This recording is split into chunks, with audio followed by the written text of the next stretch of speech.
ओम सभी को नमस्ते। ओम का उच्चारण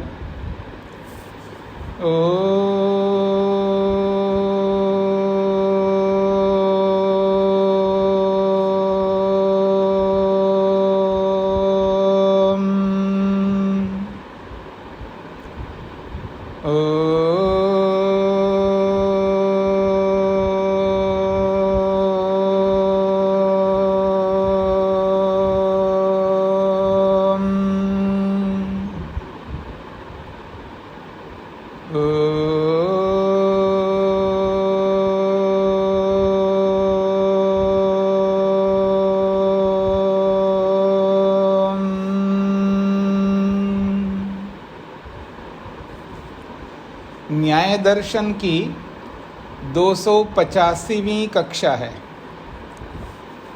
पृष्ठ संख्या 304 है। प्रसंग चल रहा है निग्रह स्थानों का हारने के स्थान। 10वें सूत्र तक हमने विचार किया है। 11वां सूत्र है और निग्रह स्थान का नाम है अप्राप्त कालम नामक निग्रह स्थान है। अप्राप्त काल किसको कहते हैं? तो कहते हैं अवयव विपर्यास वचनम अप्राप्त कालम। ये जो पंचावयव है ये वादी और प्रतिवादी दोनों को ये निर्धारण करना होता है। जब कथा प्रारंभ होती है वाद जल्प वितंडा, उस समय बहुत सारे नियमों को निर्धारण करना होता है पक्ष प्रतिपक्ष के लिए। हम किसको सहारा बना करके ये कथा कर रहे हैं, वहाँ पर कौन प्रमाण हमारे होंगे? प्रत्यक्ष प्रमाण होंगे, अनुमान प्रमाण होंगे या शब्द प्रमाण होंगे अथवा तीनों होंगे। और बातचीत हम किस किस आधार पर करेंगे तो उनका सहारा लेखा जोखा रहता है। वो सब निर्धारण करने होते हैं। ऐसे ही बैठ कर के वाद शुरू नहीं होता है, ऐसे ही जल्प नहीं शुरू होता, ना वितंडा शुरू होता है। उसके लिए पहले नियम निर्धारित करने होते हैं, फिर उन नियमों के अनुरूप ही वाद प्रतिवाद करना होता है। तो जब उन नियमों में एक ये भी नियम बनाना होता है, हम किसके सहारे से बात करेंगे? केवल प्रमाण देते हुए बात करेंगे अथवा पंचावयों को उपस्थित करके बात करेंगे? उसका जो प्रकार है बातचीत के, उस प्रकार में यदि हमने पंचावयों को सहारा बना करके बातचीत करने का निर्णय किया है, अब उस पंचावयों में पांचों अवयवों का अपना क्रम है। पहले प्रतिज्ञा करो, फिर उसके बाद हेतु दो, फिर उदाहरण दो, फिर उपनय करो, फिर निगमन करो। एक नियम है, एक क्रम है। तो क्रम से अपनी बात रखनी होती है।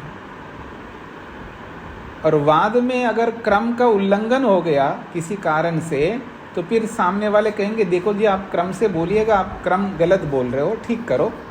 तो वाद में तो ये होगा। लेकिन जल्प और वितंडा में ये नहीं कहेंगे उनको जी आप क्रम ठीक नहीं बोल रहे हो, आप ठीक करो।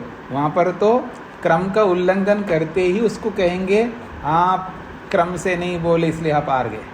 तो उस बात को यहाँ पर अप्राप्त कालक नामक निग्रह स्थान कहलाता है। तो अवयव विपर्यास वचनम, पांचों अवयवों को विपरीत करके बोलना अर्थात उलट पुलट बोलना, यह है अप्राप्त काल नामक निग्रह स्थान है। अब तो स्पष्ट हो गए जी आप सब लोगों को। प्रतिज्ञा आदि नाम अवयवानाम, प्रतिज्ञा आदि ये जो पांच अवयव है उनका यथा लक्षणम, जैसा जैसा उनका लक्षण है उन लक्षणों के अनुरूप से अर्थवशात क्रम, उसके अर्थ के अनुसार ही क्रम है उसका। प्रतिज्ञा जो है साध्य को रखा जाता है, फिर उसके बाद उसको सिद्ध करने के लिए क्या होना चाहिए? हेतु होना चाहिए। तो कह रहे हैं यथा लक्षण अर्थ के अनुरूप ही उसका क्रम है। तत्र उस क्रम में अवयव विपर्यासेन वचनम, उन अवयवों को जहाँ बोलना वहाँ ना बोल करके विपर्यास अर्थात उल्टा करके बोलना अप्राप्त कालक नामक असंबद्धार्थ निग्रह स्थान कहलाता है। क्योंकि संबद्ध नहीं ना। प्रतिज्ञा के साथ प्रतिज्ञा के बाद में अगर आप उपनय करो तो कोई संबंध नहीं है ना। प्रतिज्ञा का बाद उपनय करना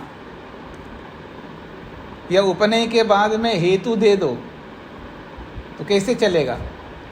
तो संबद्ध नहीं ना, इसलिए असंबद्धार्थ प्रस्तुत करोगे आप। इसलिए ये अप्राप्त काल नामक निग्रह स्थान कहलाता है।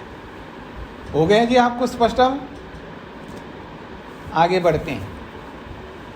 अगला जो निग्रह स्थान है उसका नाम है न्यून नामक निग्रह स्थान।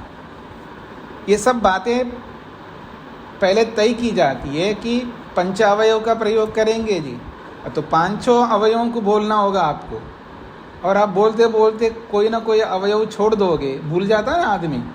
ये नहीं कर सकते जी मैं भूल गया, नहीं चल सकता, वहाँ तो हार जाओगे। तो इसलिए जब 5 अवयवों को प्रस्तुत करना है तो आपको 5 करना ही होगा, और वो भी क्रम से करना होगा। और उनमें से किसी भी अवयव को आप छोड़ दोगे तो उसको कहते हैं न्यून नामक निग्रह स्थान। कहते हीनम अन्यतमेन अपि अवयवेन, किसी एक अवयव से हीन अर्थात कम बोलोगे तो न्यून नामक निग्रह स्थान को प्राप्त होगे। तो प्रतिज्ञादीनाम अन्यतमेन अपि अवयवेन हीनम, प्रतिज्ञादि इन 5 अवयवों में से किसी अन्यतमेन का मतलब है किसी एक अवयव के द्वारा हीनम अर्थात कम बोलना न्यून नामक निग्रह स्थान कहलाता है। साधन अभावे साध्य असिद्धि रीति, जब साधन सारे साधनों को आपको प्रस्तुत करना है, अब साधन सारे प्रस्तुत नहीं किया तो साधनों के अभाव में साध्य की सिद्धि नहीं हो पाएगी, इसलिए आप हार गए। ये है न्यून नामक निग्रह स्थान। आगे बढ़ें जी। अब ये जब आप 5 अवयवों को बोलना है तो आपको हेतु बोलना है। एक हेतु से काम चलेगा तो आप 2-2, 3-3 हेतु नहीं दे सकते हो। एक उदाहरण से काम चलेगा तो आप 2-2, 3-4 उदाहरण देने लगे तो ये भी नहीं चलेगा। ये सब निर्धारण किए जाते हैं बातचीत के अवसर पर। वाद में तो चलो आपने बोल दिया, एक की जगह 2 दे दिया, वहाँ रोकेंगे भाई, एक से पर्याप्त है। जब एक से काम चल रहा तो 2 क्यों देव आप? जब एक भगवान से काम चल रहा है तो 2, 3, 4, 50 भगवान, सैकड़ों भगवान को क्यों बना रहे हो? कुछ तो समझ रखो।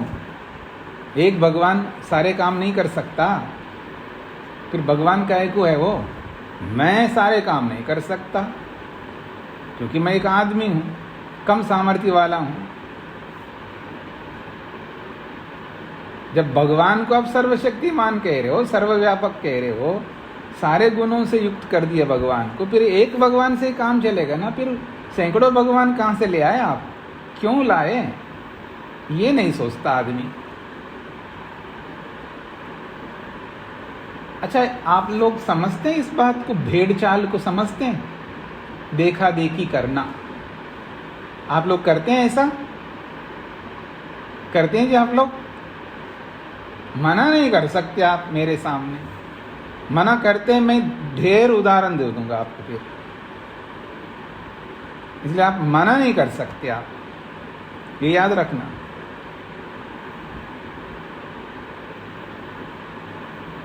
क्यों जी, आप में से कोई है ऐसा जो भेड़ चाल में नहीं चलते हो? सब चलते हैं। चेतन जी ने हाथ खड़ा कर दिया। आप नहीं चलते हैं जी? चेतन जी बोलिए। पूछना था जी। क्या पूछना था जी? आचार्य जी, आपसे सिर्फ उदाहरण पूछना था जी, हम कैसे चलते हैं जी, मैंने इसलिए हाथ खड़ा किया जी। अच्छा, उदाहरण ये भी बताना पड़ेगा। अब दूसरों को देख देख करके पैंट शर्ट पहनना शुरू कर दिया, दूसरों को देख देख करके मकान बनाना शुरू कर दिया, दूसरों को देख देख करके पता नहीं कितने काम, उठने से लेकर रात्रि में सोने तक कितने काम हम करते हैं जो दूसरों को देख देख करके हमने किया है। मैं समझ में आ रहा है आपको?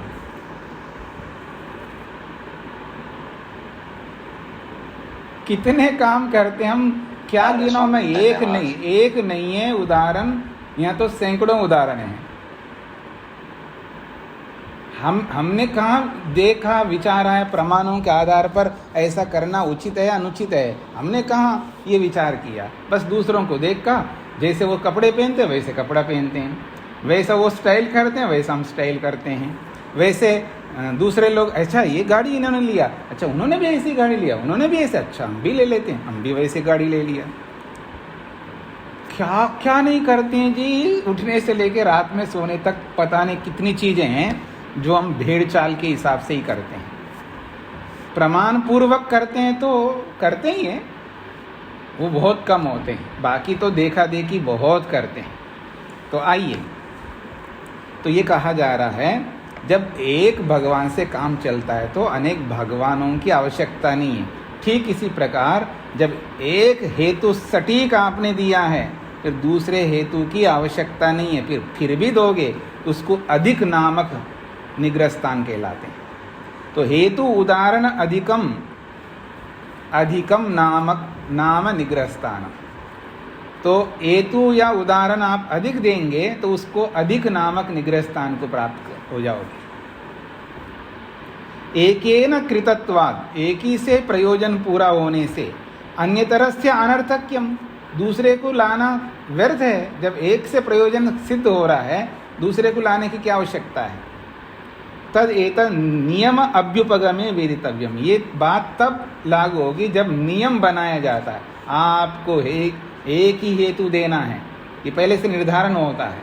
जब ऐसा निर्धारण होने के बाद में अगर आप अधिक हेतु उदाहरण लाएंगे तब आप हारने का कारण बनेंगे।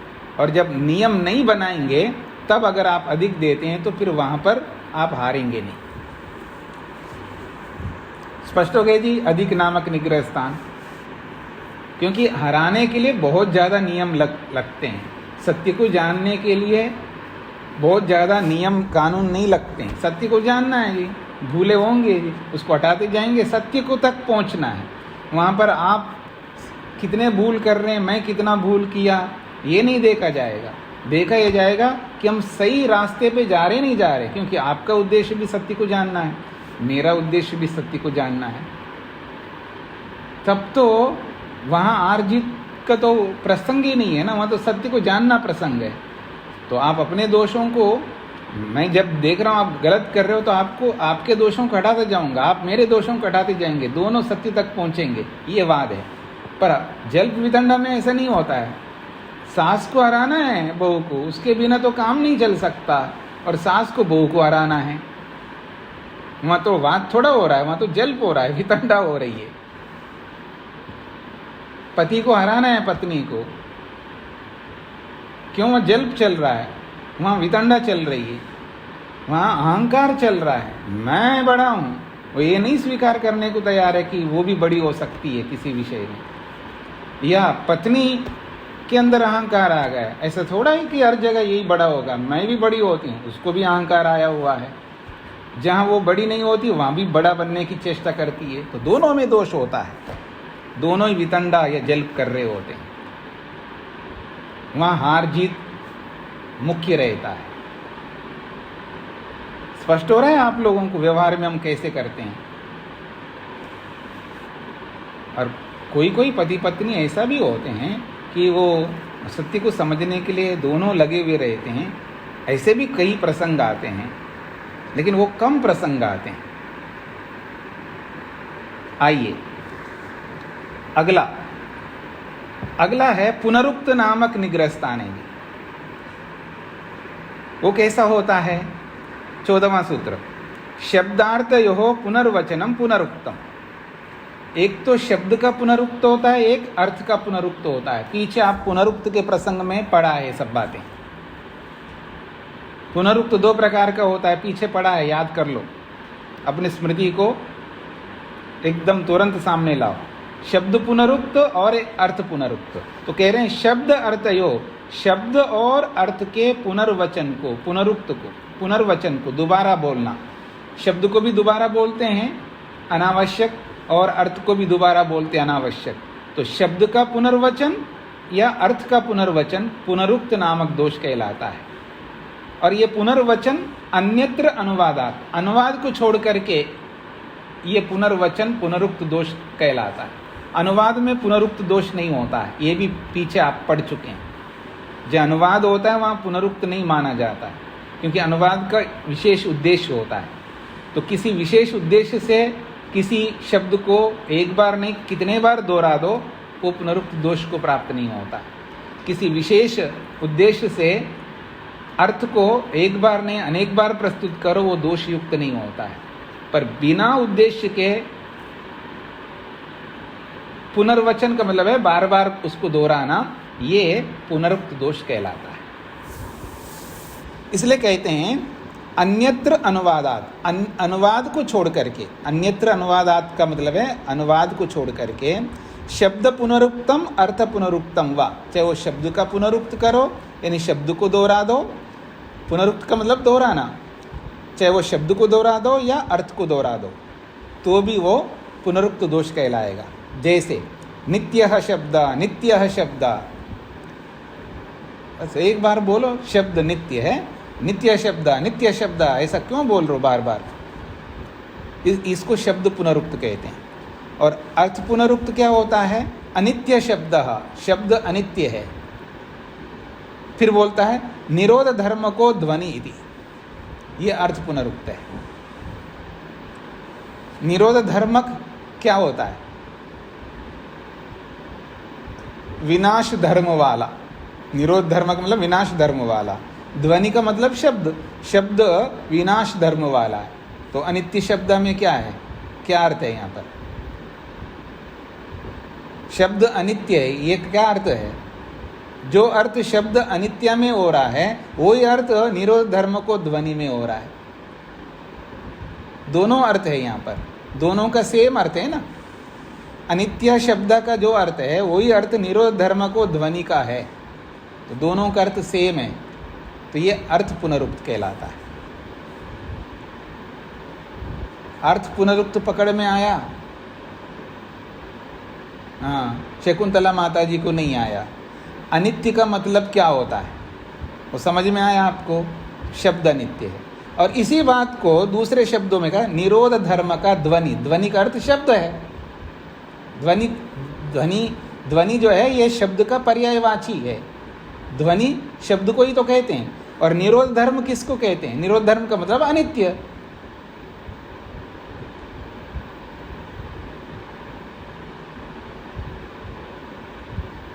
ऐसे नहीं समझ में आता है, कई लोगों को टेढ़ी उंगली से समझाना पड़ता है।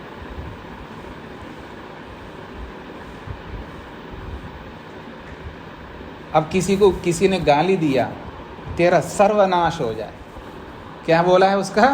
तेरा सर्वनाश होगा। सर्वनाश शब्द को जाना है माता जी? अच्छा, अब इसी को मैं दूसरे ढंग से बोलूंगा, तेरा सब कुछ डूब जाए। ये पकड़ में है आपको? ये अर्थ पुनरुक्त है। अब सर्वनाश कहो या सब कुछ डूब जाओ ये कहो, एक ही तो बात है। तो ऐसे ही अनित्य शब्द का अर्थ है शब्द अनित्य है, ये अर्थ है ना। शब्द अनित्य है, सदा रहने वाला नहीं है। और वही बात यहाँ पर शब्द के जगह ध्वनि शब्द को जोड़ दिया और अनित्य की जगह निरोध धर्म का बोला है। निरोध धर्म मतलब विनाश धर्म वाला है, ध्वनि विनाश धर्म वाला है, तो दोनों का अर्थ सेम है ना। तो इसलिए ये अर्थ पुनरुक्त है। कारण माता शकुंतला जी बनी है, बाकी बहुत सारे लोग भी उनके साथ जुड़े हुए, लेकिन वो बोल नहीं पाए। हाँ जी, स्पष्ट हो गया। अब कहते हैं, हाँ चेतन जी को क्या कहना है? स्वामी जी इसमें लिखा है नित्य है शब्दों, नित्य है शब्द, तो शब्दों कर ले या ऐसे ही रहने देंगे? ये नित्य शब्द, नित्य शब्द, ये शब्दों नित्य है शब्द। हाँ, इसमें क्या पूछना है आपको? स्वामी जी नित्य शब्दों, नित्य शब्द ऐसे ही रहने दीजिए। हाँ, जैसा लिखा वैसा रहने दीजिए ना, वो संधि के कारण से ऐसे दिख रहा है आपको। एक में शब्दों आ रहा है, एक में शब्द आ रहा है, इसलिए आपको समस्या हो रही है ना। वो संधियों को ना जानने के कारण से ये समस्या है। तो शब्दों नित्य शब्दों और नित्य शब्द दोनों सही है, वो संधियों के कारण से ऐसा हो रहा है। अब 15वें सूत्र में अनुवाद क्या होता है उसको समझाया जा रहा है। अनुवादे तु पुनरुक्तम शब्द अभ्यासाद अर्थ विशेषोत्पत्ति। अनुवाद में क्या होता है? अनुवाद में भी पुनरुक्त होता है, पर अनुवादे तो पुनरुक्तम, अनुवाद में जो पुनरुक्त होता है वो शब्द अभ्यासात, शब्द के अभ्यास से, अर्थ विशेषोत्पत्ति, विशेष अर्थ को सिद्ध करने के लिए, यानी उस शब्द को शब्द अभ्यासात, उस शब्द को दोबारा बोल करके अर्थ विशेष को समझाना चाहते हैं, यही अनुवाद होता है। यथा, जैसा कि हेत्वपदेशात प्रतिज्ञायाः पुनर्वचनम निगमनम, ये जो निगमन होता है, ये निगमन क्या है? पुनरुक्त तो है, प्रतिज्ञा को ही दोहराया जा रहा है निगमन में, पर ये विशेष प्रयोजन से ये दोहराया जा रहा है। यथा, जैसा कि हेत्वपदेशात, हेतु को दिखाते हुए प्रतिज्ञा को ही दोबारा कथन किया जाता है, उसी को निगमन कहते हैं। तो यहाँ पर प्रयोजन क्या है जी? किस विशेष प्रयोजन है यहाँ पर?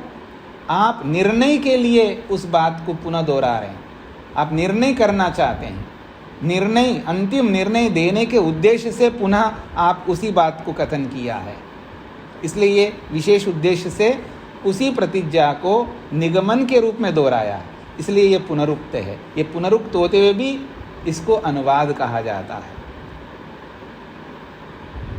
तो अनुवाद दोषपूर्ण नहीं होता है, और जो अनुवाद नहीं होता है बिना उद्देश्य के बोलते हैं, जाओ, फिर बोला जाओ।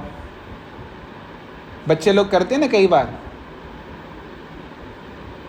दे दो, खाना दे दो, खाना दे दो, खाना दे दो, खाना दे दो। छोटे बच्चे होते हैं ना, ऐसे बोलते नहीं है भाई, एक बार बोल दिया, माँ ने सुन लिया है, अब वो खाना देने के लिए काम भी कर रही है, फिर भी जब तक खाना नहीं आता है बच्चे बोलने लगते, कुछ ना कुछ ऐसे हरकतें करते हैं ना बच्चे, बिना मतलब के बोलते जा रहे हैं ना। जहाँ बिना प्रयोजन के उसको बार बार बोला जाए उसको पुनरुक्त दोष कहते हैं, और वो अनुचित बोला जाता है। जहाँ किसी विशेष उद्देश्य के लिए बोला जाता है वहाँ पर उसको पुनरुक्त नहीं कहते हैं, उसको अनुवाद कहते हैं। मान लो कहीं आग लगी है या कहीं कोई आपत्ति आ रही है, बेटा जल्दी जाना, वो जा नहीं रहा है, अरे जाओ ना, जाओ जाओ जाओ जाओ जाओ जाओ जाओ जाओ, उसको ऐसा बोला जा रहा है। अब ये जो बार बार उसको दोहराया जा रहा है, ये व्यर्थ नहीं दोहराया जा रहा है, इसका उद्देश्य है उसको शीघ्रता से भेजना उद्देश्य है, इसलिए उसको चाहे 10 बार बोलो तो भी वो पुनरुक्त नहीं कहलाएगा, वो अनुवाद कहलाएगा। स्पष्ट हो गया? चले,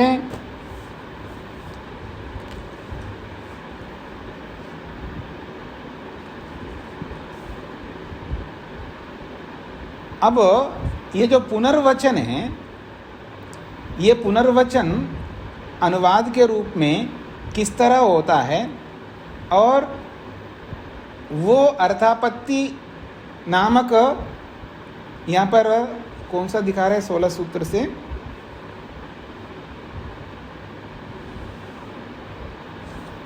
हाँ उसी अर्थापत्ति को ही समझा रहे हैं, पुनर्वचन को ही समझा रहे हैं। अर्थाद आपन्नस्य स्वशब्देन पुनर्वचनम पुनरुक्तम, तो पुनरुक्तम इति प्रकृतम, 16वां सूत्र भी इसी पुनरुक्त को और स्पष्ट करने के लिए बोला जा रहा है। तो कहते हैं अर्थाद आपन्नस्य स्वशब्देन पुनर्वचनम, अर्थाद आपन्नस्य अर्थापत्ति से सिद्ध को, अर्थाद आपन्नस्य का मतलब है जब कोई अर्थापत्ति प्रस्तुत किया जाता है, उस अर्थापत्ति से प्राप्त को स्वशब्देन, फिर उसके शब्द के द्वारा, फिर अपने शब्द के द्वारा उसका कथन करना, इसी को पुनरुक्त कहते हैं। जब कोई अर्थापत्ति दी जाती है तो उस अर्थापत्ति से अपने आप वो बात सिद्ध होती है जो न कही गई बात, फिर उसको दोहराने की ज़रूरत नहीं होती, वो अंडरस्टूड होता है। अंडरस्टूड बात को अगर आप दोहराने लगे तो उसको पुनरुक्त कहते हैं। तो कई बार अर्थापत्ति के आधार पर किसी बात को समझाई जाती है, तो उसको समझाने के बाद में उसको दोहराया नहीं जाता है, वो अंडरस्टूड होता है। तो अंडरस्टूड बात को फिर बोलने लगता है व्यक्ति, तो उसको अनुचित माना जाता है। उसी बात को समझा रहे हैं। अर्थात आपन्नस्य, अर्थापत्ति से सिद्ध बात को स्वशब्देन, अपने शब्द से पुनर्वचनम, उसको फिर भी दोहरा रहा है व्यक्ति, तो उसी को पुनरुक्त कहते हैं। इसलिए पुनरुक्तम इति प्रकृतम, पुनरुक्त को इस सूत्र के साथ जोड़ना है। अर्थापत्ति से सिद्ध बात को अपने शब्द के द्वारा पुनः कथन करना ही पुनरुक्त कहलाता है। निदर्शनम, उसका उदाहरण दे रहे हैं आप। उत्पत्ति धर्मकत्वात् अनित्यम इति उक्त्वा, उत्पन्न धर्म वाला होने से वो अनित्य है, ऐसा उसने बोल दिया है। अब इसको बोलने से अर्थापत्ति क्या निकलती है जी? माता शकुंतला जी बताएंगे। उत्पन्न धर्म वाला होने से वो अनित्य है, इससे क्या अर्थापत्ति निकलती है माता जी? नहीं पता है, बहुत अच्छा पढ़ा आपने न्याय दर्शन को। मनोरमा जी बताएंगी। अभी सबका परीक्षा करता हूं, देखते हैं। उत्पन्न धर्म वाला होने से अनित्य है, इसका अर्थापत्ति क्या निकलता है माता जी? माइक खोल के बताइए। नहीं आता है तो नहीं आता है, आता है तो हाँ जी। जो उत्पन्न धर्म वाला होता है वह अनित्य होता है। ये तो बोल ही रहा, इसका अर्थापत्ति क्या निकलता है?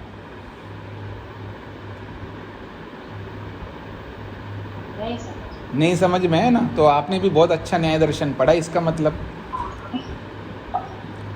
अच्छा, अब हाथ खड़ा करिए। कौन कौन? हम माता जया बहन जी बताना चाहती हैं। हाँ बताइए। माइक खोल के तो बताना पड़ेगा ना, आपका माइक बंद है माता जी। हाँ, तो जो उत्पन्न नहीं होता है वो नित्य होता है। हाँ, ये है अर्थापत्ति। इतना सरल बात को आप नहीं बोल पा रहे। जब ये बोला गया उत्पन्न धर्म हाँ, माता जी बंद कर दीजिएगा अपना माइक। जब ये बोला है उत्पन्न धर्म वाला होने से वो अनित्य होता है, जब ये कथन किया गया है, इससे अर्थापत्ति निकलती है जो उत्पन्न नहीं होता वो नित्य होता है, यह अर्थापत्ति है। अब जब ये अर्थापत्ति जहाँ निकल रही होती है वहाँ वो अंडरस्टूड होता है, फिर उसको बोलने की ज़रूरत नहीं। जो उत्पन्न नहीं होता वो नित्य होता है, ये बोलने की ज़रूरत नहीं है, वो अंडरस्टूड होता है। जहाँ ज़रूरत नहीं है फिर उसको बोला जाता है, उसी को पुनरुक्त कहते हैं। तो उत्पत्ति धर्मकत्वाद अनित्यम इति उक्त्वा, अर्थात आपन्नस्य यो अभिधायकः, और अर्थापत्ति से उत्पन्न होने वाला जो अभिधायक है, जो कहने वाला है शब्द, अर्थापत्ति से जो अर्थ सिद्ध होता है उसको कहने वाला जो शब्द है, तेन स्वशब्देन, उस शब्द से ब्रूयात, कोई बोलने लगे क्या? अनुत्पत्ति धर्मकम नित्यमिति, जो उत्पन्न नहीं होता वो नित्य है, ऐसा अगर बोलने लगे तच्च पुनरुक्तम वेदितव्यम, उसी को तो पुनरुक्त कहते हैं। इसलिए बहुत सोच समझ करके बोलना पड़ता है व्यक्ति को कि जहाँ कहीं अर्थापत्ति लग रही है उस अर्थापत्ति से जो अर्थ निकलता है अब उसको बोलने की आवश्यकता नहीं है, वो अंडरस्टूड होता है। अंडरस्टूड बात को आप बोलने लगे, अंडरस्टूड का ही अर्थापत्ति कहते हैं, याद रखना। तो जो अर्थापत्ति है जहाँ पर, वहाँ आप उसको दोहराने की जरूरत नहीं है, फिर भी दोहरा रहे हो उसको पुनरुक्त कहलाता है। तो अर्थ संप्रत्ययार्थे शब्द प्रयोगे प्रतीतः सो अर्थो अर्थापत्या इति, कहते हैं शब्द प्रयोगे, शब्द का प्रयोग करने पर अर्थ संप्रत्ययार्थे। और शब्द का प्रयोग क्यों किया जाता है जी? शब्द का प्रयोग इसलिए किया जाता है अर्थ संप्रत्ययार्थे, अर्थ को जानने के लिए शब्द का प्रयोग होने पर। अर्थ संप्रत्ययार्थे शब्द प्रयोगे, शब्द का प्रयोग अर्थ को जानने के लिए होने के कारण। सो अर्थ, वह जो अर्थ है, अर्थापत्तिया प्रतीता, वो अर्थापत्ति से प्रतीत हो गया, फिर उसको बोलने की आवश्यकता नहीं होती है, फिर भी बोल रहे हो, उसी को पुनरुक्त कहते हैं। जब शब्द का उच्चारण करते हैं तो वो उच्चारण क्यों करते हैं? हम कोई शब्द बोलते हैं आपको, वो शब्दों को क्यों बोल रहे हैं हम लोग? किसी को कुछ शब्दों से हम कह रहे हैं, क्यों कह रहे हैं? अर्थों को जानने के लिए कह रहे हैं। और उन शब्दों से अर्थ जान ही लिया है, फिर उसको आप कैसे बोल सकते हैं? अगर बोलोगे तो उसको पुनरुक्त कहते हैं, क्योंकि वो बिना प्रयोजन के बोलोगे। फिर वहाँ पर ये याद रखना, जब बिना प्रयोजन के बोलोगे वही पुनरुक्त होता है। वो कैसा पुनरुक्त होता है ये इसको यहाँ पर समझाया गया है। हाँ जी, अल्पना जी को क्या कहना है? स्वामी जी, अभी आपने जो कहा बिना प्रयोजन के, उससे मुझे समझ में आ गया, वरना तो अर्थापत्ति भी एक प्रमाण है, तो वहाँ पर तो पुनरुक्त नहीं कहना चाहिए। जब बिना प्रयोजन के कह रहे हैं तब वो उसमें आएगा। हाँ जी, हाँ जी, ये सारा का सारा पुनरुक्त, हाँ, ये सारा का सारा पुनरुक्त बिना प्रयोजन के ही होता है। और कहीं कहीं बोलने की आवश्यकता नहीं होती है, वहाँ कोई बात कह दिया तो उससे समझ लिया जाता है, जिसको आप लोग आज की भाषा में अंडरस्टूड है ऐसा बोला जाए, तो उस अंडरस्टूड बात को फिर बोलने की आवश्यकता नहीं होती है। वहाँ कोई प्रयोजन नहीं हुआ तो सब समझ में आ रहा है सबको, और जो सबको समझ में आ रहा है वहाँ बोलने की आवश्यकता है। बोलने का प्रयोजन क्या है? समझने के लिए। वो समझ तो आ गया आपको, फिर क्यों बोलो आप? वहाँ कोई प्रयोजन नहीं रहा ना, तो जहाँ प्रयोजन नहीं रहा है वहाँ फिर बोलोगे तब उसको पुनरुक्त कहलाएगा। और जहाँ कई बार समझ में नहीं आता लोगों को, फिर वहाँ उसको समझाने के लिए जब बोलते हैं तब उसको पुनरुक्त नहीं कहते, क्योंकि वहाँ प्रयोजन है कोई। तो निष्प्रयोजन अगर हम उसको दोहराते हैं उसको पुनरुक्त कहते हैं। ये बात 16वें सूत्र में स्पष्ट किया है। चलिएगा, पुनरुक्त को स्पष्ट कर दिया है। अब आगे जाते हैं। अगला जो निग्रह स्थान है वो उसका नाम है अननुभाषणम नामक निग्रह स्थान। अननुभाषणम का मतलब है बोलता नहीं आदमी, चुप रहता है। वो बोले कैसे? उसको समझ में आ रहा है मेरे पास कोई मसाला नहीं बचा है, अब मैं जीत नहीं सकता, अब मैं कुछ भी बोलूँगा तो हार जाऊँगा, इसलिए वो बोलता नहीं है। अननुभाषणम। हाँ जी, ये अननुभाषण नामक निग्रह स्थान कैसे बनता है? कहते हैं विज्ञातस्य परिषदा त्रिहि अभिहितस्य। विज्ञातस्य परिषदा त्रिहि अभिहितस्य अपि अनुच्चारणम अननुभाषणम। परिषद कहते हैं जो निर्णय करने के लिए बैठे हुए लोग हैं उनको परिषद कहते हैं। और परिषद शब्द तकारांत है और तृतीय विभक्ति में परिषदा बनता है।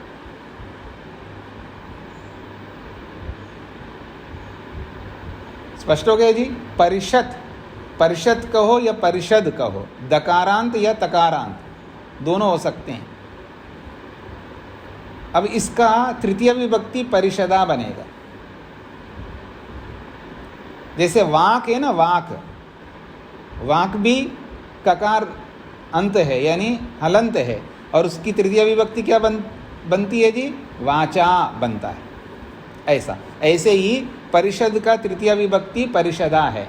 तो परिषदा, परिषद के द्वारा, विज्ञातस्य जाने गए अर्थ को, अर्थात जो वादी बोल रहा हो या प्रतिवादी बोल रहा हो, चाहे वादी बोल रहा हो या प्रतिवादी बोल रहा हो, उस बात को परिषद के द्वारा जाना जा रहा है, यानी परिषद समझ रहा है।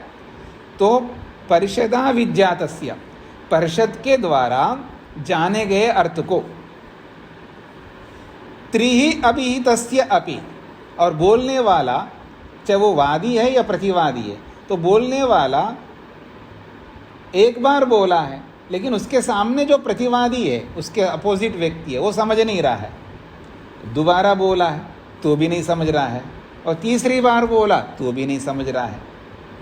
तो त्रिभि अभिहितस्य अपि, 3 बार बोलने के बाद भी अनुच्चारणम, उसका प्रत्युच्चारण नहीं कर रहा, अर्थात उसका समाधान नहीं कर रहा है। क्योंकि नियम क्या होता है जी? जब कोई व्यक्ति पक्ष रखता है उसका एक नियम होता है, जैसे वादी रखता है शब्द अनित्य है उत्पन्न होने से घड़े के समान, पक्ष रखता है। अब प्रतिवादी बोलता है, आप कह रहे हो शब्द अनित्य है उत्पन्न होने से घड़े के समान, ऐसा उसकी बात को दोहराना पड़ता है, न्यायालय में नहीं दोहराते हैं। जैसे दो वकील लड़ रहे होते ना मुद्दाइयों को लेकर के, बोलते ये ऐसा कहना चाह रहे हमारे वकील साहब, ये ऐसा नहीं, ऐसा जो भी उसका प्रतिषेध वो करेगा ना, एक दूसरे का खंडन तो करते हैं। तो जो पक्ष वाले जो बात को रखता है उसके बात को दोहराता है, फिर उसका खंडन करता है। एक नियम है, वाद करते समय, जल्प करते समय, वितंडा करते समय, ये सारे नियम निर्धारित किए जाते हैं। क्योंकि जब उसकी बात को दोहराया जाता है ना, इसका ये अर्थ होता है कि उसने जो बोला है उसको मैंने समझ लिया है, और उसकी बात को दोहराए बिना मैं बोलने लग जाऊंगा तो वहाँ फिर आड़ जाऊंगा। देखो जी, इन्होंने मेरी बात को समझे बिना ही ये अपनी बात बोलते जा रहे, इसलिए वो हरा देगा आपको। स्पष्ट हो रहा है? क्योंकि बातचीत करते समय बहुत सारी बातें ध्यान रखनी होती है। ऐसे उतावलेपन में, जोश में आकर के कोई बात करनी नहीं, जोश में आकर के कोई काम नहीं करना है। याद रखना, हमारे जीवन के अन्य विषयों में भी, जीवन के व्यवहारों में भी, जीवन में बहुत सारे व्यवहार हमको करने पड़ते हैं ना, सुबह से लेकर रात तक, और जब तक होश में आए तब से लेकर के जब तक हम मरेंगे नहीं ना, तब तक बहुत सारे व्यवहार करने हैं। अभी बाकी बहुत हैं।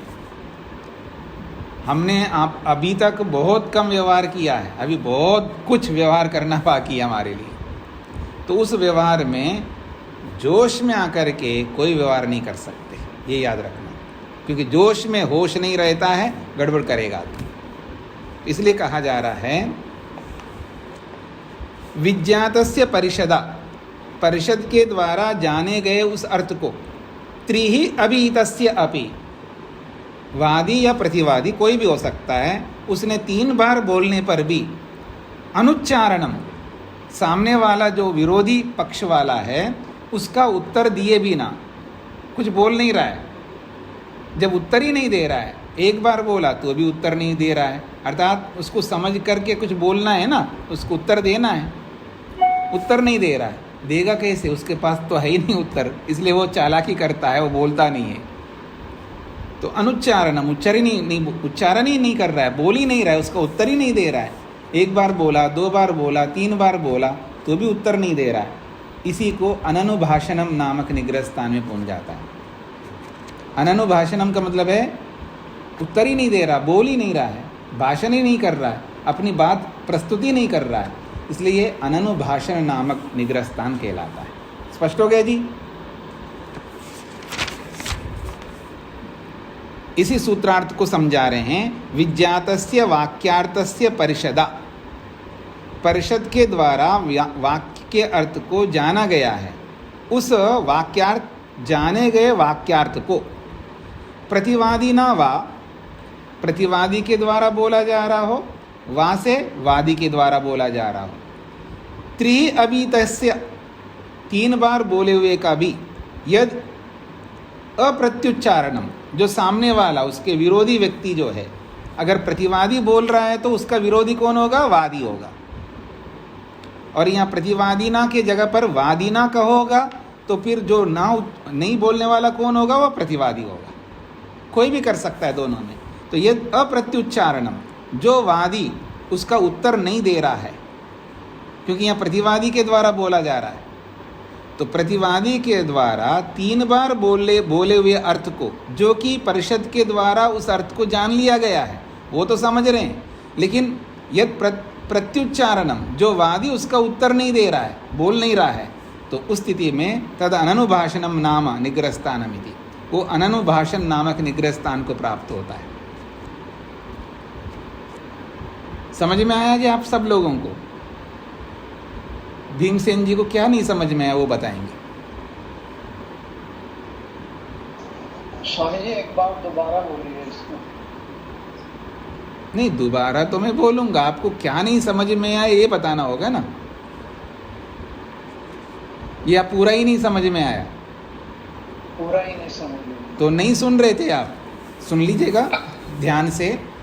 2 पक्ष होते हैं, तो दो पक्ष होते हैं, तो एक पक्ष वाला जब कोई अपनी बात को रख रहा है, उस बात को परिषद के लोग तो समझ रहे हैं, तो उसके सामने वाला जो विरोधी, उसके विरुद्ध पक्ष वाला है, वो नहीं समझ रहा है। तो नहीं समझ रहा है तो बोलने वाला दोबारा बोल दिया।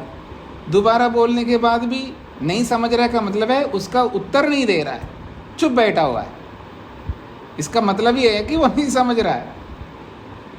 दोबारा बोलने पर भी नहीं उत्तर दे रहा है, 3 बार बोलने पर भी उत्तर नहीं दे रहा है। तो जब उत्तर नहीं दे रहा है तो उसको अननुभाषण नामक निग्रह स्थान को प्राप्त हो गया। अब जो उत्तर न देने वाला है वो कौन हो सकता है? वो कोई भी हो सकता है, चाहे वादी भी हो सकता है या प्रतिवादी भी हो सकता है।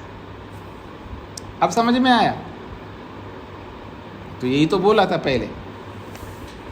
जी धन्यवाद स्वामी जी।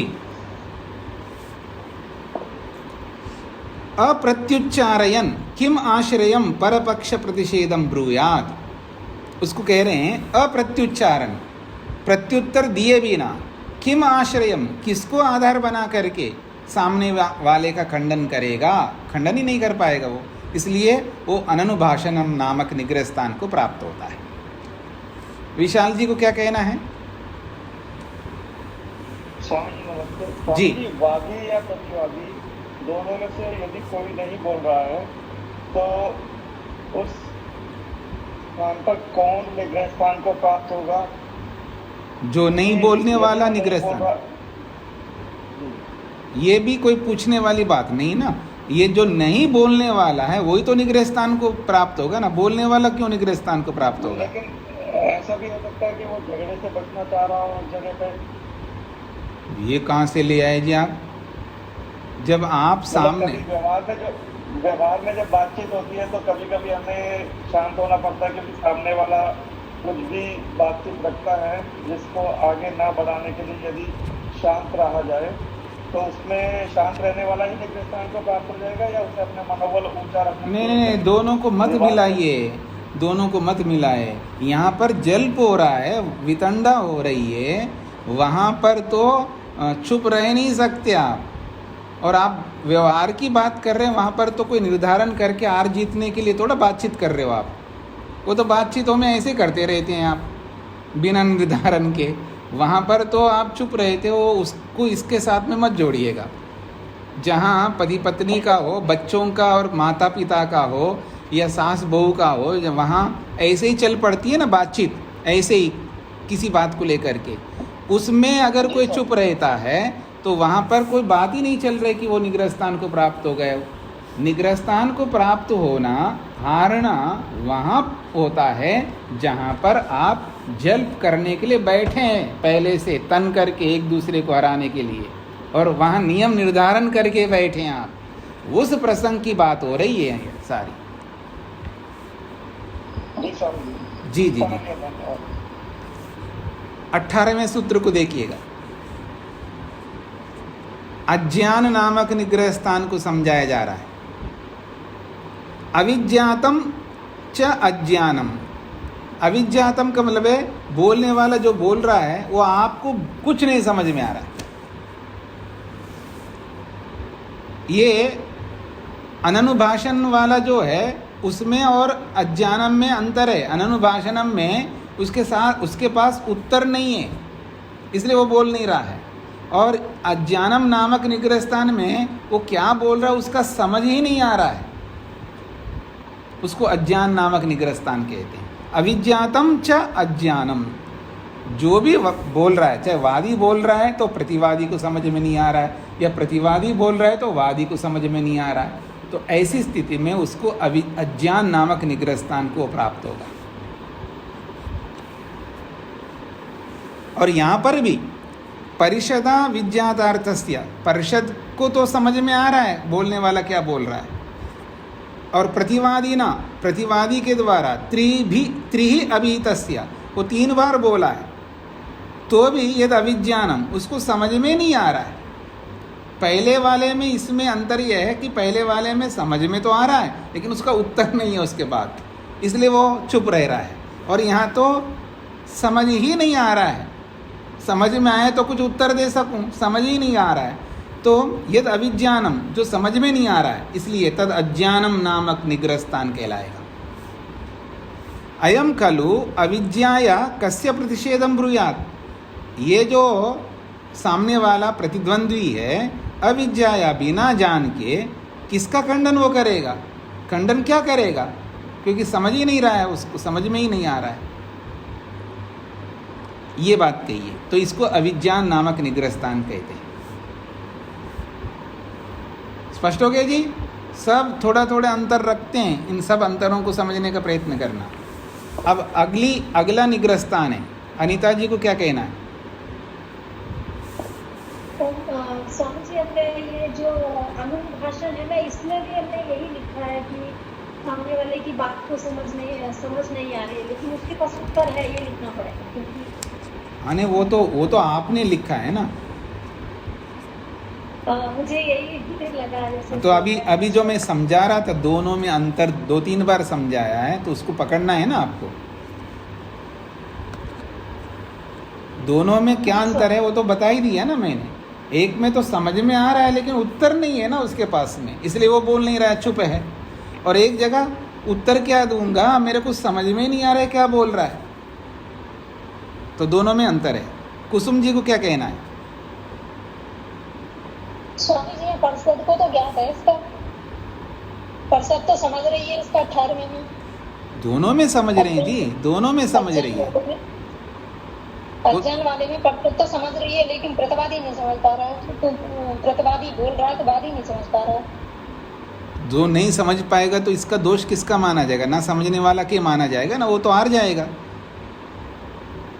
तो आप ये परिषद तो समझ रही है, निर्णायक तो समझ रहे हैं। उससे क्या कहना चाह रहे हैं वो तो मैं पकड़ में आ गया मेरे को। परिषद समझ रहा है, उससे आप क्या कहना चाहते हैं? मैं यही पूछना चाहती थी। क्या देखिए, आप क्या पूछना चाहते हैं आपको ही क्लियर नहीं है, तो मैं उत्तर कैसे दूंगा उसका? नहीं, मतलब अज्ञान वाले, एक तो ये होता है कि दोनों कोई भी नहीं समझे उसकी बात को। आप ट्रैक से क्यों उतर रहे हैं? आप इधर उधर क्यों भाग रहे हैं?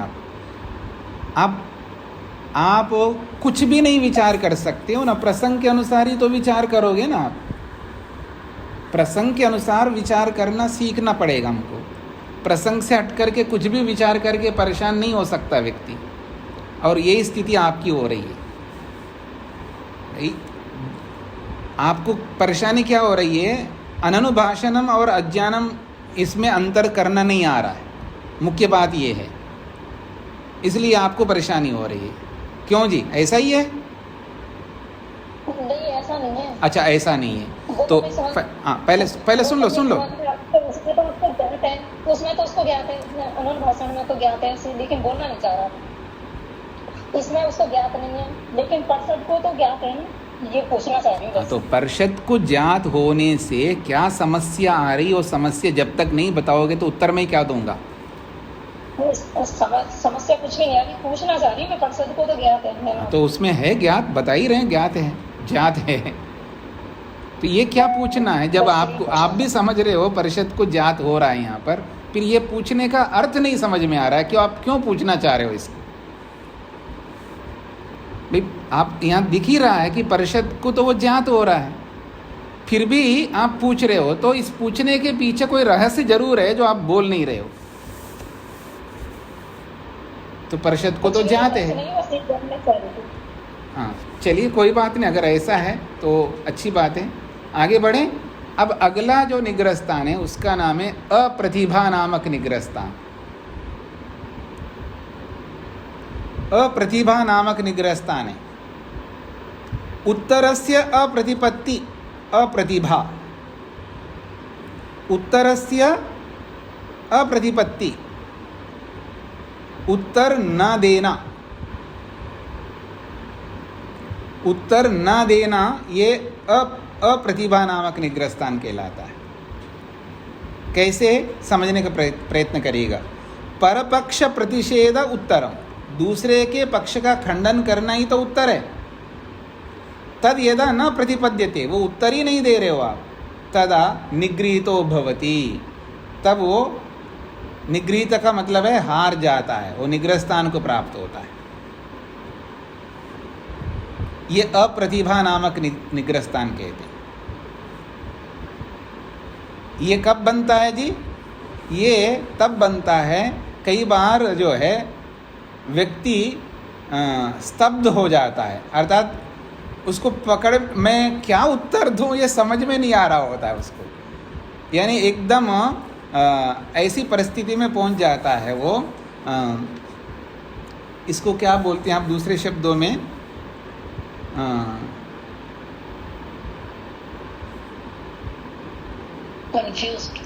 कंफ्यूज नहीं है, इसको कहते हैं हाँ किम कर्तव्य विमूढ़।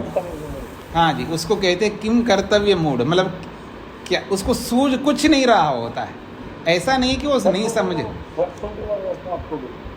आपने बोल दिया, मैंने समझ लिया जी, माइक बंद कर लीजिएगा।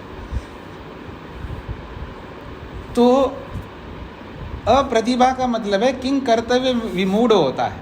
तो जब किम कर्तव्य विमूढ़ का मतलब है उसको सूझता नहीं है करूं क्या, उस स्थिति में वो स्तब्ध हो जाता है, इसको अप्रतिभा कहते हैं। तो उत्तरस्य अप्रतिपत्ति, उत्तर ही नहीं दे रहा है, क्योंकि दूसरे का खंडन करना ही तो उत्तर है और वो खंडन ही नहीं कर रहा है। तद यदा न प्रतिपद्यते, वो उत्तर जब नहीं देता है, तदा निगृहीतो भवति, तब वो निग्रह स्थान को प्राप्त होता है। इसी को अप्रतिभा नामक निग्रह स्थान कहते हैं। अब इन सब में अंतर आप लोगों को समझना है। अप्रतिभा में और अज्ञान में और अननुभाषण में थोड़ा थोड़ा अंतर है, उन अंतरों को समझना है। तेज नारायण जी को क्या कहना है? ये अननुभाषण और अप्रतिभा, ये दोनों को थोड़ा अंतर क्या है, ये थोड़ा अंतर।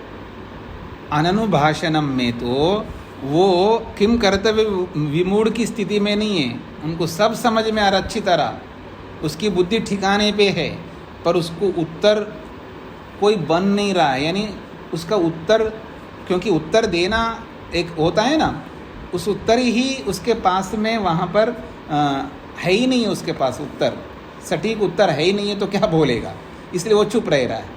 और अप्रतिभा में क्या है, किम कर्तव्य विमूढ़ हो गया, यानी आप ऐसा कह सकते जैसे कोई व्यक्ति अत्यंत मूढ़ अवस्था में चला जाता है ना, मूढ़त्व को प्राप्त होता है, तो उसको कुछ नहीं सूझ रहा होता है, तो वो वाली स्थिति है ये अप्रतिभा में। वहाँ पर तो बिल्कुल व्यक्ति में सूझबूझ सब कुछ है, पर उसके पास उत्तर नहीं है, इसलिए वो चुप रह रहा है। और ये अप्रतिभा में किम कर्तव्य मूढ़ता है, यानी मूढ़त्व की पराकाष्ठा है, तब ये अप्रतिभा की स्थिति में होता है, अर्थात बुद्धि काम नहीं कर रही है। अब मैं दूसरे शब्दों में बोल रहा हूँ। अप्रतिभा का मतलब प्रतिभा बुद्धि को कहते हैं, और अप्रतिभा उसकी बुद्धि काम नहीं कर रही है। जब बुद्धि काम नहीं करती है तभी किम कर्तव्य विमूढ़ में होता है, अत्यंत मूढ़ अवस्था में चला जाता है, कुछ नहीं सूझ रहा होता है, तो वो वाली स्थिति है ये 19वें सूत्र में। अब स्पष्ट हो गया जी? बहुत सूक्ष्म अंतर है। हाँ जी, हाँ जी, हाँ, तो थोड़ा थोड़ा ही अंतर होता है ना। अविद्या तो अविद्या है, हाँ, पर उन अविद्या में ही थोड़ा थोड़ा अंतर से ही 5 वेद बना दिए, और यहाँ निग्रह स्थान हारने के स्थान है। अब ये हारने के स्थान भी थोड़ा थोड़ा अंतर से 22 प्रकार बना दिया, ऐसा है। अब विक्षेप नामक निग्रह स्थान है जी, ये बड़ा जोरदार होता है। हाँ, ये खूब करते हैं आप लोग का मतलब हम सब लोग करते हैं, आप चिंता मत करिएगा। मैं भी कई बार करता हूँ इसको, मैं तो बहुत ज़्यादा करता हूँ, मेरे साथ में बहुत लगता है ये। अब सामने वाला समझ नहीं रहा है और उस व्यक्ति के लिए उत्तर नहीं है, हम उसको उत्तर नहीं दे सकते, ऐसा नहीं होता है।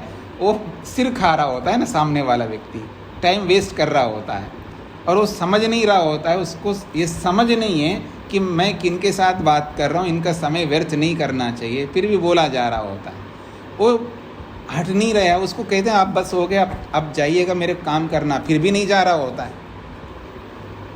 कुछ लोग होते हैं ना ऐसे समाज में, और ऐसा आकर के ऐसा परिस्थिति बना देते हैं, तो ऐसे लोगों के लिए हम कह रहे एक विशेष काम आ गया है और मेरे को एक बात याद आई है, और कुछ ना कुछ बहाना बना करके वहाँ से जाना पड़ता है।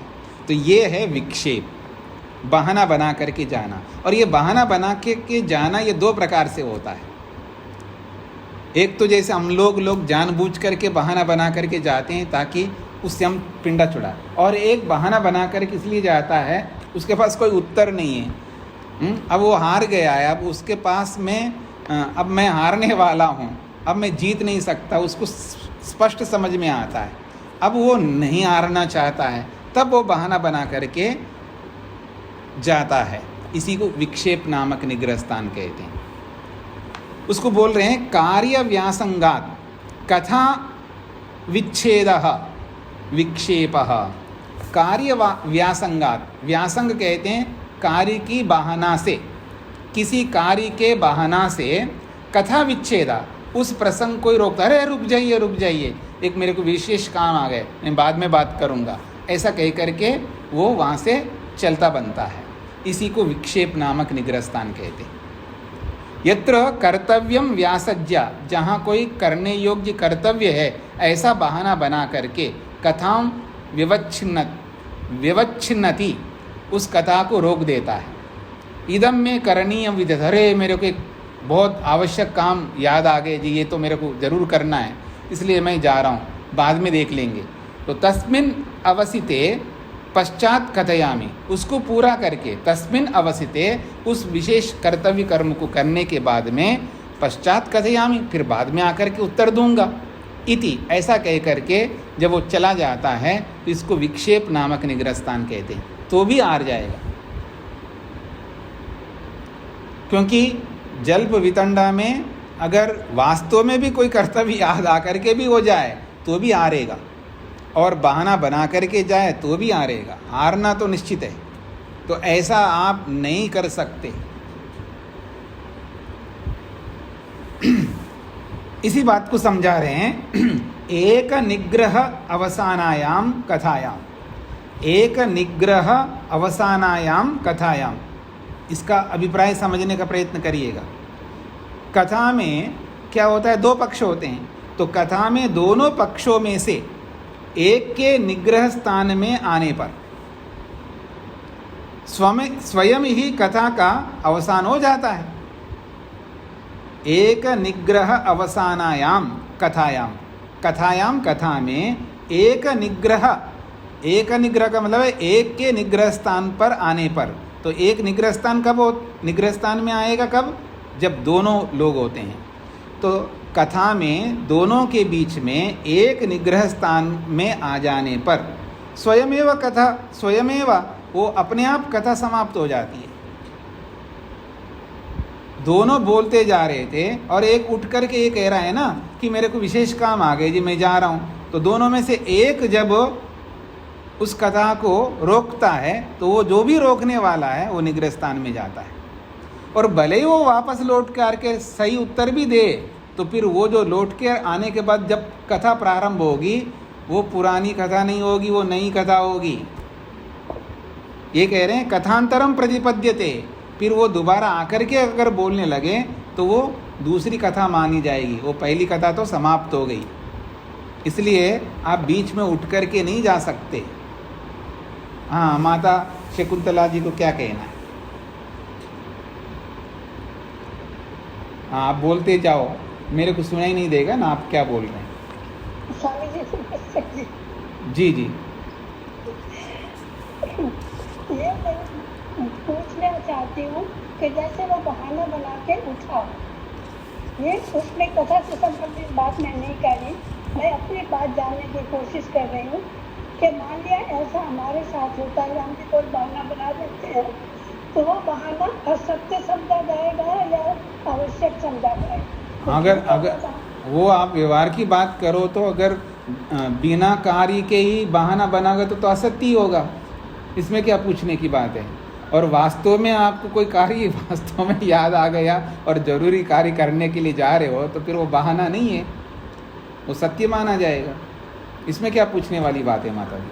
मैं बहाने की बात करी क्योंकि इसमें बहाना किया गया है ना, इसलिए नहीं, बहाना मतलब यही तो कह रहा हूँ ना, बहाना का मतलब है कार्य की बहाना से जा रहा है, अर्थात किसी कार्य के लिए जा रहा है।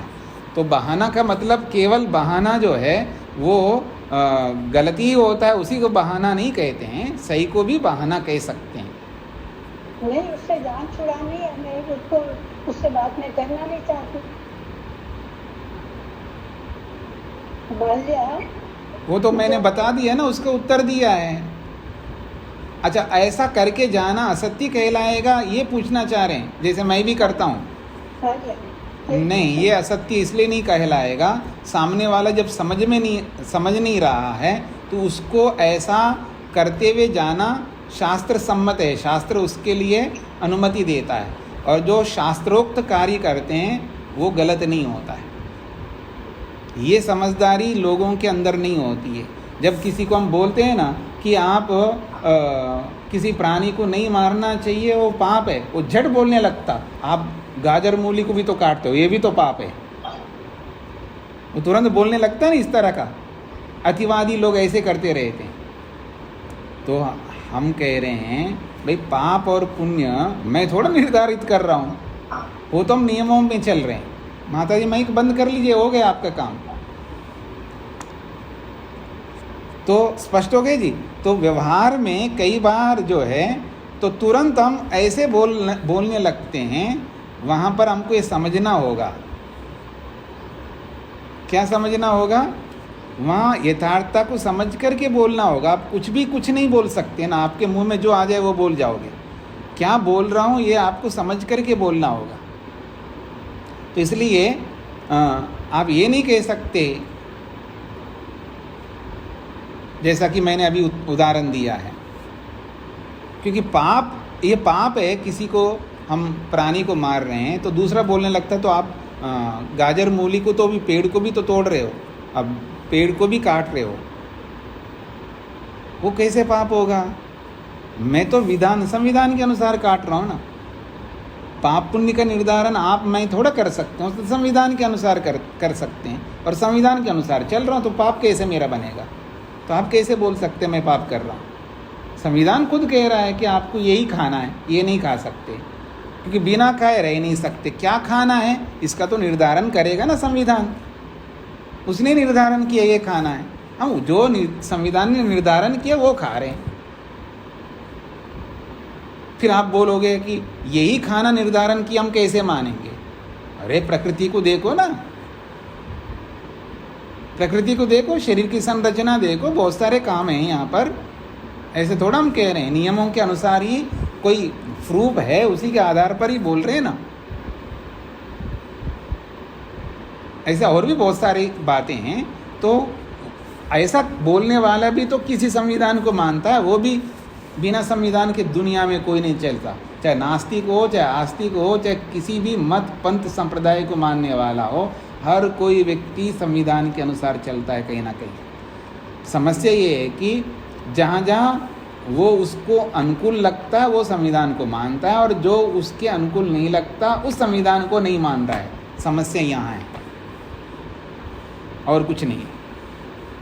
तो आइए, अच्छा समय हो गया आपका, इतना ही रखते हैं जी। तो ये हमने 20वें सूत्र तक विचार किया है। ओम शांति शांति शांति ही।